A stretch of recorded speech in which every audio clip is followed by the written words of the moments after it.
A Konohana é uma história intrinsecamente japonesa, o que quer dizer que é preciso sim de um pouco de contexto para se entender a importância dessa narrativa, além de alguns maneirismos e comportamentos que podem soar um pouco estranhos também, principalmente pra gente aqui do outro lado do mundo. Eu já tenho alguns vídeos falando sobre isso, mas dessa vez minha intenção não é explicar a história aqui. Tudo que eu vou tentar chegar nesse vídeo são coisas que dá para se interpretar unicamente pela parte visual, coisas que a série comunica só com a animação. Então, para começar, eu acredito que quem chama a Konohana de feio não está se referindo aos cenários. Todo lugar onde os personagens transitam é uma espécie de fotorrealismo pintado que consegue ser tão cru quanto artístico. E ao mesmo tempo que isso é muito bom, tipo, objetivamente bom, o contraste disso com o resto da animação fica ainda mais gritante e é aí que a gente começa a entrar nos campos um pouco mais subjetivos.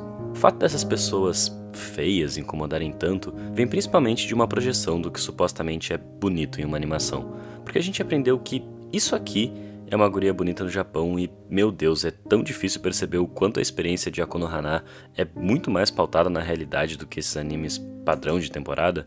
Sabe, normalizar essa estética, mesmo aqui no ocidente, tem uma série de justificativas estruturais que vão desde o quanto essas representações são inofensivas pro grosso do público que consome anime por aqui, até um fetiche muito evidente numa imagem mais frágil, pura e infantil da mulher.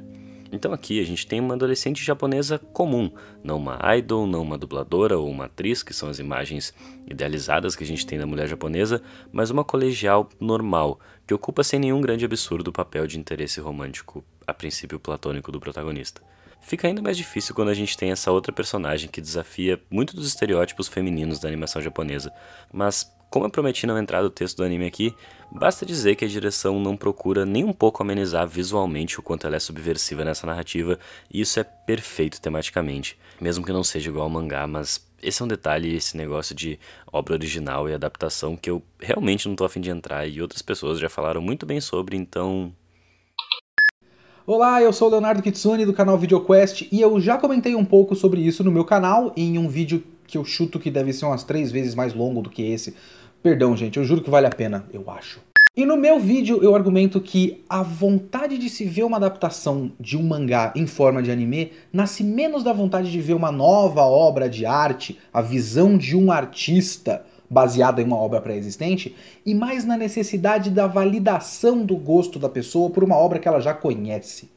E para isso, em geral exige-se que o anime seja exatamente igual ao mangá. E tem uns critérios, tem coisas que as pessoas exigem. Em geral, eu acho que 3 coisas são muito comentadas, que são fidelidade de estética, fidelidade de design e fidelidade de roteiro.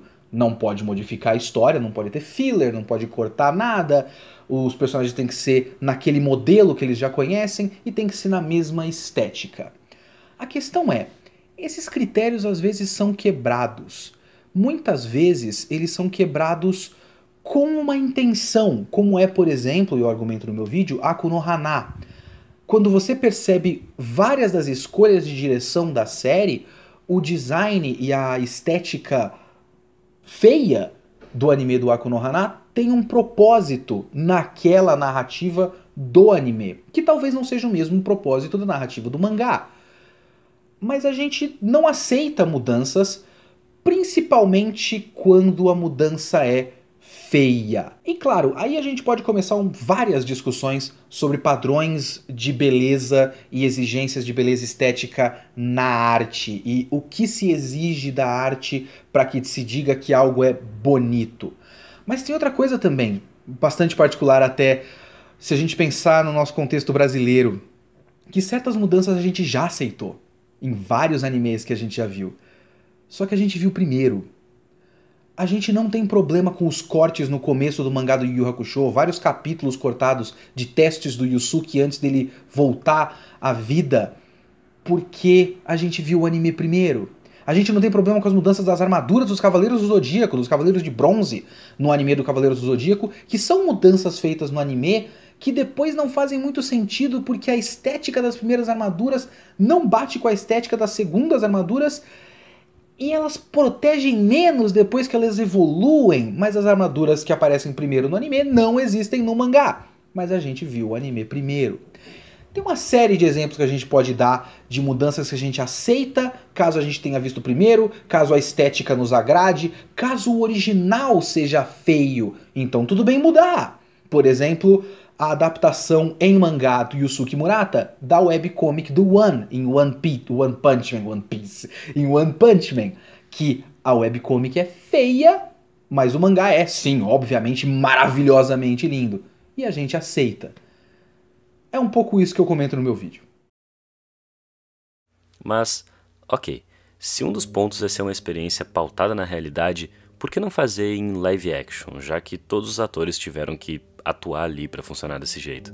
Bom, a Konohana tá longe de ser uma experiência que se resume em simular a realidade. A escolha da rotoscopia, essa técnica de animar por cima de atores reais, possibilita não só essa estranha aproximação com a realidade, como abre um leque infinito de experimentação que carrega boa parte do simbolismo do anime. Esse simbolismo está em coisas muito simples e dá pra ficar horas viajando no que significa cada decisão artística aqui dentro. Vamos começar pelas expressões. Apesar de serem rostos na base reais, olhem a expressividade desse olho. É como se tivesse algo latente ali dentro, como se pulsasse uma alma que seria impossível de reproduzir de forma estritamente natural.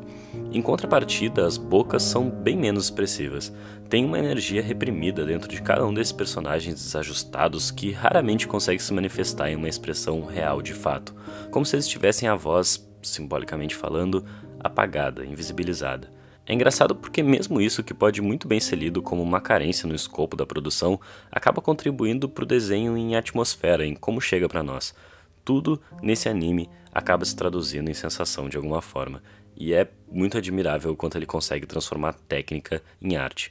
Nos closes mais próximos, a gente enxerga mais detalhes, por exemplo, mas o anime tem várias sequências de personagens caminhando em meio a esses cenários severamente realistas, onde a gente não enxerga esses detalhes.